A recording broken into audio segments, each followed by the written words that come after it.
Je tiens tout d'abord à préciser que personne ne m'a forcé à faire cette petite conférence.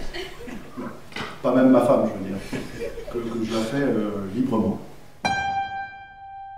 Elle s'articule autour de quelques questions. Un rat peut-il devenir une chauve-souris?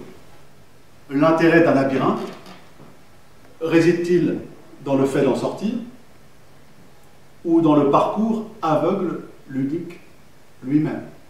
Icare, de ce point de vue, serait-il simplement un enfant insensé?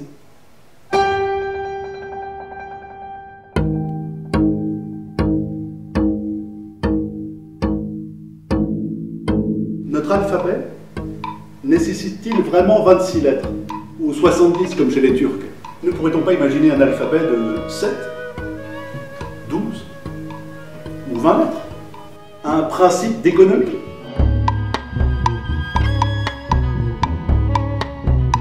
Les lettres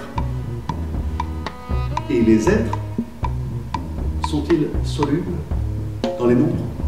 Les mots, drôles d'animaux qui vont surgir, savent de nous des choses que nous ignorons d'eux. Nous pourrions déterminer, débusquer presque à l'infini ses goûts artistiques, littéraires, picturaux, musicaux, ses amitiés, ses inimitiés croissantes à la lettre près en fonction du nombre de lettres communes ou non. Révéler le monde possible, le beau présent de notre cher président.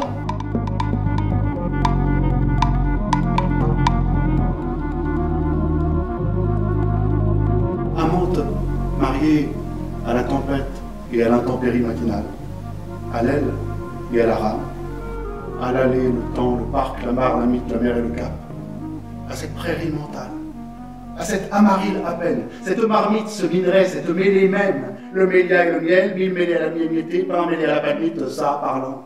Là, la matinée mêlera ici la larme à la mer, le rire aéré à la lame, la pampre à cette âme maritime et amie, pan mariera la matière, la mer rimée en miracle, parle maintenant, Icare, rire aéré mêlé à la lame, miracle ancré en cette altérité même, le rire mêlé à la larme, miracle lié à l'acte, cette main intime et tactile, ma main, en la tienne, en le panier natté par le pli replié maintenant, en cette âme maintenant illimitée, amarrée maintenant à cette âme même et amie, en le ciel, retracé.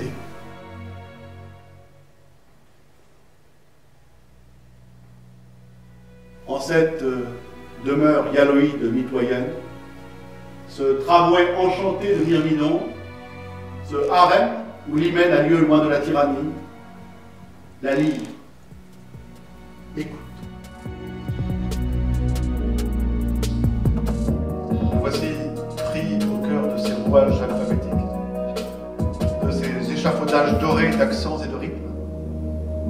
Que fais-je ici? Qu'est-ce qu'on fout là? Qui et où?